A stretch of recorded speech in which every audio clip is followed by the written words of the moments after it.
성경에 나와 있는 예수님에 대한 내용 중에 오늘 본문에 나오는 내용이 유일하게 예수님의 하루 생활에 대한 기록이 거의 다 나와 있습니다. 21절을 보시면 그 전날 오전에 예수님께서는 가버나움 회당에 들어가셔서 율법을 가르치셨습니다. 그리고 더러운 귀신을 내어 쫓고 점심때쯤 시몬 베드로의 집에 들렀습니다. 거기에서 시몬 베드로의 장모의 병을 고쳐주었습니다. 그리고 날이 저물었습니다. 수많은 병자들과 귀신 들린 자들이 찾아왔습니다. 그래서 예수님은 이들을 밤새도록 고쳐주었습니다. 얼마나 피곤하고 힘들었겠습니까? 가르치고 고치는 일이 쉬운 것이 아닙니다. 세상에 가장 힘든 일 중에 하나입니다. 그런데 그 피곤한 몸으로 새벽 동트기 전에 일어나 기도하시는 예수님을 볼 수 있습니다. 본문을 통해서 우리가 깨닫는 교훈은 새벽에 기도하시는 예수님이십니다. 본문 35절을 보시면 새벽 아직도 밝기 전에 예수께서 일어나 나가 한적한 곳으로 가사 거기서 기도하시더니라고 말씀합니다. 새벽 동트기 전에 예수님은 일어나 사람들에게 방해받지 않는 곳에 가서 기도하셨습니다. 다른 사람들에게 방해받지 않기 위해서 새벽 일찍 일어나셔서 한적한 곳에 가셔서 기도하신 것입니다. 구체적인 기도 내용은 나오지 않지만 사람들이 이적에만 관심을 갖지 않도록 하나님 나라와 복음을 받아들이도록 기도했을 것입니다. 사람들은 하나님의 나라와 복음보다는 이적을 체험하고 구경하는 데 더 관심이 있었습니다. 인기와 영광을 받으며 메시아 사역을 수행하도록 유혹하는 사탄의 시험을 물리치기 위해서 기도했을 것입니다. 수많은 사람들이 밤늦도록 예수님께 나오니 인기가 얼마나 급상승했겠습니까? 목수의 아들로 무명인이었던 예수님이 사람들에게 많은 인기를 받는 유명인이 되었습니다. 그러나 예수님은 인기와 영광을 받기 위해서 이 땅에 오신 것이 아닙니다. 십자가를 지고 인류를 구원하기 위해서 이 땅에 오신 것입니다. 아마 예수님은 새벽의 기도 시간을 통해 하나님의 음성을 듣고 메시아적 구속 사역에 대한 사명을 다시 다짐했을 것입니다. 여기 기도했다고 하는 헬라어의 문법은 미완료형으로서 계속 기도했다는 의미가 담겨져 있습니다. 늘 새벽마다 기도했다는 의미가 담겨져 있는 것입니다. 예수님은 기도의 사람이었습니다. 예수님은 기도로 시작하여 기도로 마치신 분이십니다. 공생애를 시작하기 전에 광야에서 40일 금식하며 기도로 시작하였습니다. 마지막 우리를 구원하시기 위해서 십자가를 지시기 전에 겟세마네 동산에 올라가서 땀방울이 핏방울이 될 정도로 밤새도록 기도하셨습니다. 때로는 밤을 새워 철야 기도를 하셨습니다. 제자들을 세우기 전에 중대한 일을 앞에 놓고 밤새워 기도하셨습니다.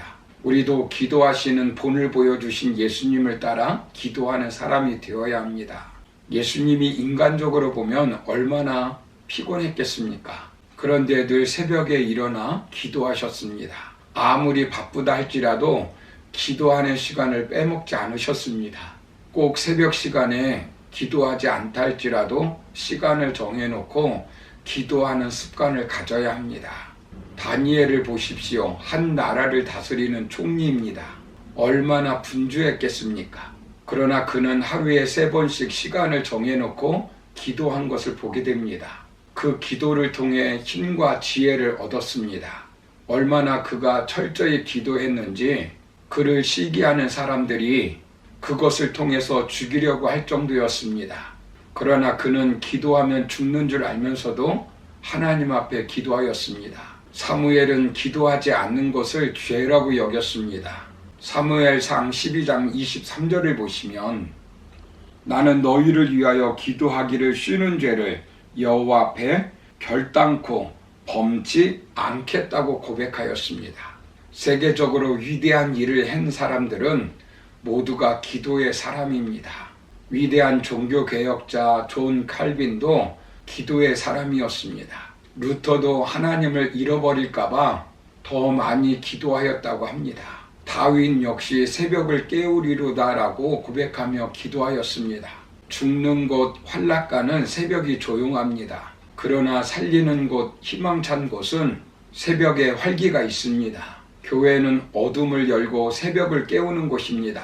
새벽을 어떻게 시작하느냐에 따라 인간의 삶의 질이 달라지게 되어 있습니다. 한 나라의 문화가 달라집니다. 밤 문화가 발달된 나라는 희망이 없습니다.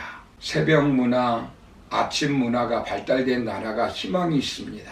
새벽에 기도하는 가정, 새벽에 기도하는 교회, 그 기도를 통해서 가정을 변화시키고 교회와 시대를 변화시키는 새 힘을 얻게 됩니다.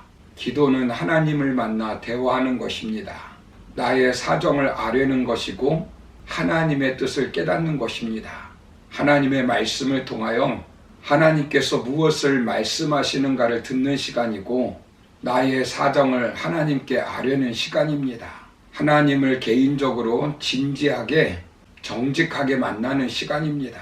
야곱은 약복 강가에서, 모세는 시내산에서, 엘리야는 갈멜산에서 하나님을 만나 사명을 받고 사역의 힘을 공급받았습니다. 하나님을 만날 때 지혜가 나옵니다.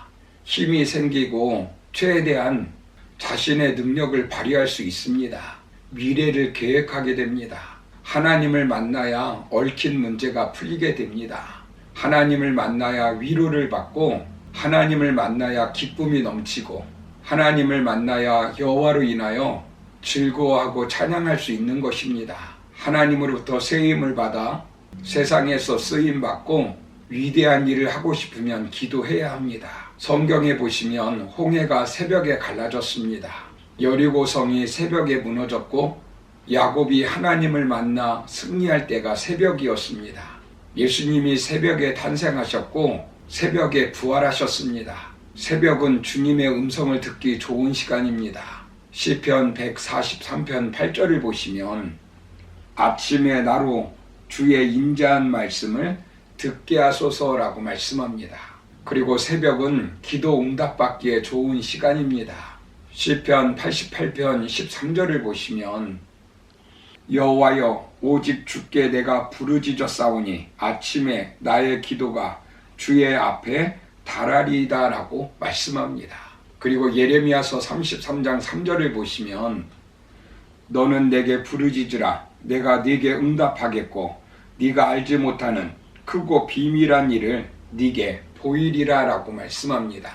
그러므로 우리도 기도의 종들이 되어 새 힘을 받고 지혜를 얻어 한 시대를 살아가면서 하나님 앞에 귀하게 쓰임받는 저와 여러분의 삶이 되기를 주님의 이름으로 축원합니다.